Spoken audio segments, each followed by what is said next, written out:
Stop treating your manager like a friend you can vent to after work. Everything you've ever been taught says be open, be authentic, bring your whole self to the office. That advice is quietly costing people promotions and putting them on exit lists they don't know exist. Here's what nobody puts in writing. Your manager isn't neutral. They sit between you and the company, and every personal detail you hand over becomes something the business can use, not out of malice, but almost always. I learned this oversharing in a one-on-one, watching the opportunity I wanted disappear 6 weeks later. Hey, I'm Dre. Before this channel, I spent years on the inside of recruiting and compensation planning, sitting in calibration sessions where managers ranked people against each other in a room the employee never sees. So when I tell you what not to say to your manager, this isn't theory. It's stuff I've watched happen over and over in systems that run this way more often than anyone admits. If this is your first time here, this channel exists to show you the parts of corporate life nobody explains out loud. Hit subscribe now because point 7 is the one that changes how people plan their entire career, and you don't want to miss it. Today we're going through 10 things you should never tell your manager about your personal life.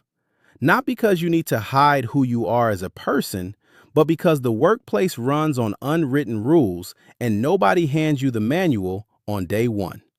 Let's get into it. Point 1. Your financial stress. The second you say something like, "I'm really stretched thin right now," you've handed over what I'd call information leverage. Your manager now knows, consciously or not, that you need this job more than it needs you. That knowledge quietly changes how they negotiate with you. Someone drowning in debt usually doesn't push back hard during review season. They usually don't say no to extra work without extra pay. Companies often frame this internally as retention risk, but functionally, what's being calculated is how little they can offer you and still keep you in the chair. This shows up most clearly at review time, when the raise on the table is smaller than it should be and there's no real pushback in the room to challenge it. Keep your finances off the table, always. Point 2. That you're job hunting. This one seems obvious, but people slip constantly, usually out of frustration, sometimes to hint they have options and get a raise. Here's the trap. The moment a manager suspects you're looking elsewhere, you often stop being seen as an investment and start being treated as a liability. You may get quietly pulled from long-term projects. Your name may stop coming up for stretch opportunities. In some organizations, HR gets a heads up and a transition plan starts forming before you've even signed anything. There's a concept in workplace psychology called the psychological contract, the unspoken agreement about loyalty between you and your employer. Once that contract feels broken in their mind, it's difficult to repair, even if you end up staying another 2 years. If you're interviewing, keep it airtight. Not your closest work friend, not your daily lunch buddy. No one. Because information travels sideways in offices far more often than people expect. Usually through someone who meant no harm at all. Just a comment repeated in the wrong room at the wrong time. Point 3. Relationship problems or divorce. Life falls apart sometimes, and when it does, it bleeds into everything, including work. But here's what tends to happen once a manager finds out. They often start what I'd call reliability discounting, unconsciously downgrading how much weight and responsibility they think you can currently handle. High-stakes work quietly starts going to someone else, not out of cruelty, but because people tend to associate personal instability with professional instability. The painful irony is that even well-meaning managers overcorrect. They think they're protecting you by lightening your load, but that protection often looks identical to being sidelined. If you need support, go to a therapist, a trusted friend, or your company's confidential assistance program, not your manager. And if you've already said something, don't panic and try to walk it back. That usually draws more attention to it. Just go quiet on the subject going forward and let your work speak instead. Point 4. Your health issues. This is where people genuinely get hurt. You mention a diagnosis or a recurring condition because you want flexibility or you're just being honest. Here's the quiet math that happens next. Perceived reliability risk. Your manager, often without realizing it, starts calculating whether you're dependable for the next big thing. In a system built around output, being seen as reliable is currency. Quick disclaimer here. This isn't legal advice, but in many places, you're protected from discrimination tied to health conditions. Laws protect you after something goes wrong in a courtroom. They rarely protect you from the quieter version, being left off a short list or skipped in a hallway conversation that never leaves a paper trail.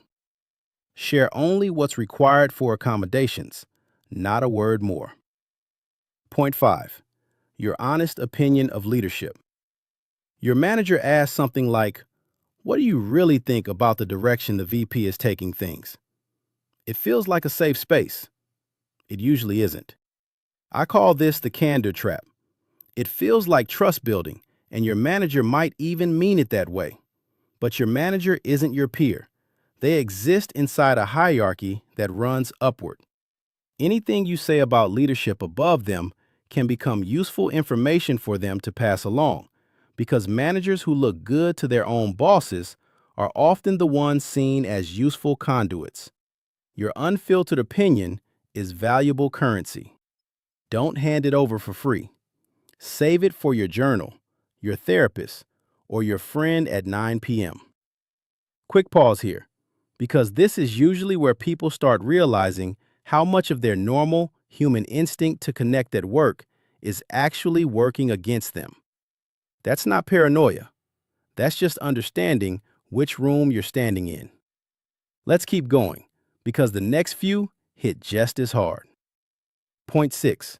Your side hustle or business plans. Building something on your own time is smart. Multiple income streams are the safety net most people wish they had earlier. But once a manager learns about it, two things tend to happen. First, they start silently attributing any missed deadline or dip in focus to divided attention, whether that's fair or not. Second, and this one stings, if that side project ever starts gaining traction, you've handed them a reason to move you out before you choose to leave on your own terms. Now you're not just an employee, you're a flight risk with a documented exit plan. There's also a real contractual concern worth checking. Some employment agreements include intellectual property clauses broad enough to claim rights over things you build on your own time. Read yours before you build anything that could ever compete with or even resemble what your employer does. Keep the business quiet, keep it separate, and build it on your terms, not theirs. Point 7. That you're pregnant or planning a family. This shouldn't be on this list. In a fair system, it wouldn't be. But bias here is well documented in workplace research, often described as a motherhood penalty, where people who signal they're planning children get subconsciously read as less committed or less promotable. Fathers who take extended parental leave often report a similar shift, being seen as less serious about their careers. Quick disclaimer again. You are legally protected in most places, and you're entitled to your leave. But legal protection tends to activate after the damage is done, not before. The bias that cost you a promotion consideration 6 months earlier rarely shows up in any file. Share the news when you're required to, not a day sooner. Point 8. How much you actually hate your job. Some days the work feels pointless, the culture feels toxic, and on a bad enough day, something slips out. Honestly, I'm just not feeling this role anymore. It feels like vulnerability, maybe even the start of a real conversation about change. What it often triggers instead is what I'd call a disengagement response. The organization protects itself, not by fixing what's wrong, but by narrowing your access to what matters. You get looped out of key conversations. Your responsibilities quietly shrink. By the time you notice, you're either being managed toward the door or so invisible that leaving becomes the only real option left. If you hate the job, stay professional, keep performing, and build your exit plan privately. Point 9. Personal conflicts with coworkers. You bring a problem to your manager because that's supposedly what they're there for. Sometimes that's true. But here's the psychology underneath it. The moment you hand your manager a conflict, you've made yourself the source of a problem they now have to manage. And people tend to resent whoever creates extra work for them, even when that person is the one being wronged. There's also something close to a halo effect at play. If your coworker is well liked or politically protected, your complaint often gets filtered through that existing goodwill rather than judged on its own facts. You can end up looking difficult instead of legitimate.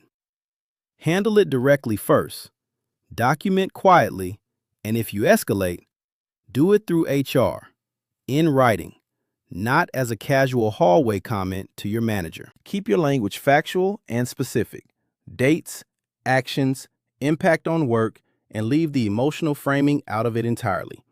The version of you that sounds calm and specific gets taken seriously. The version that sounds frustrated gets managed instead of heard. Point 10. Your real long-term goals, if they don't match the company's. It sounds harmless when your manager asks where you see yourself in 5 years. Being honest feels like the growth mindset answer. So you say you're thinking about starting your own thing or pivoting industries entirely. And just like that, investment in you often quietly stops. Why would a company fund your development, hand you stretch assignments, or sponsor your growth once you've said you're planning to leave the ecosystem altogether? Your long-term ambition belongs to you, not to a performance review. The safest answer to that question usually connects your growth to where the company is headed, even if that's not the entire truth. Know the game you're in and play it accordingly. Here's what ties all 10 of these together. Your manager usually isn't the villain in this story. Most of them aren't acting with bad intent. The real issue is structural, not personal. Your manager's job is to manage resources efficiently on behalf of the company, and functionally, you are one of those resources. Their loyalty runs to the organization first and to you second. And that's not a character flaw, that's just how the system was built. When you overshare, you're playing an emotional game inside a system that runs on strategic ones. You think you're building connection. The system is quietly building a file. The fix isn't becoming cold, guarded, or paranoid at work. It's something closer to what I'd call strategic self-disclosure. Staying warm, personable, and genuinely human while keeping clear boundaries around the specific information that could be used against you later. You can still be a great teammate, still be liked, still be trusted. Just treat your personal information like it has value, because functionally, it does. Think of it less like hiding and more like editing. You're still telling the truth about who you are. You're just choosing which chapters get read out loud in a room that's taking notes. So let's bring it back around. The 10 things worth keeping close. Your financial stress, your job search, your relationship struggles, your health, your honest read on leadership, your side hustle, your family plans, how much you actually hate the job, the coworker conflicts you're managing quietly, and your true long-term goals. None of this means becoming robotic. None of this means you can't be a real person at work. It just means understanding the room you're standing in and choosing, on purpose, what you hand over to whom and win. You are not powerless in this system. You were just handed the wrong rulebook, or no rulebook at all. Once you see these dynamics clearly, you stop reacting to things after they happen and start moving with intention instead. People who understand this don't panic during a reorg. They don't get blindsided by a sudden performance plan out of nowhere. They don't wake up one day wondering how their own openness turned into a liability against them. In the next video, I'm breaking down the specific phrases people use in performance reviews that quietly work against them. The ones that sound harmless but get flagged every single time. You'll want to see that one before your next cycle. If this changed how you're going to show up in your next one-on-one, send it to the person at work who overshares with everyone. Drop a comment with which one of these 10 hit closest to home for you.